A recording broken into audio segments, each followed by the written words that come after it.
Première pierre pour l'Arena 92. Lundi 10 février, Jackie Lorenzetti, président du Racing Métro 92, conviait ses partenaires à cet événement, attendu depuis près de 2 ans.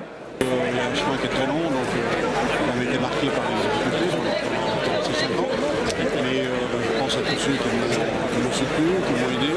Difficile de se repérer sur ce chantier hors norme. Pelleteuses et bulldozers ont remplacé un terrain vague. Pourtant, le projet a suscité quelques difficultés. On a eu un certain nombre de difficultés qui sont des difficultés classiques dans ce terme de projet. Les principales, on a eu 21 recours sur le permis de construire et le permis de construire modificatif qu'on a dû lever. C'est bien qu'on a pris 2 ans de retard par rapport à notre agenda du début, on va dire. La construction de la grande salle a bien commencé, malgré le rejet du Parti socialiste.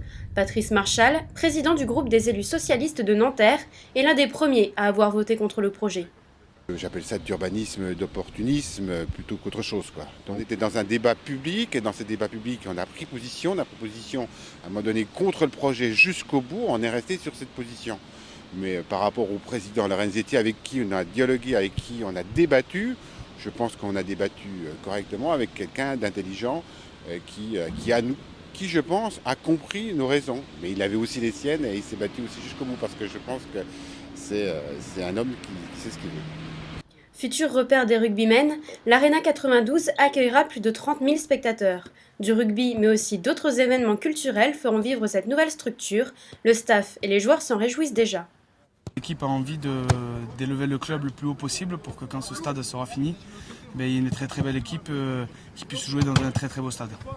Et pour les joueurs, c'est toujours gratifiant de jouer dans quelque chose qui est nouveau, qui est précurseur, et qui va donc générer, je dirais, du gros mouvement autour. Voilà. En attendant, les joueurs du Racing Métro 92 gardent les yeux rivés sur le bouclier de Brennus, un objectif qu'ils comptent bien atteindre d'ici 2016. L'ouverture est donc prévue à l'été 2013. En attendant, le chantier de l'Arena 92 devrait monter en puissance pour accueillir les Ciels et Blancs.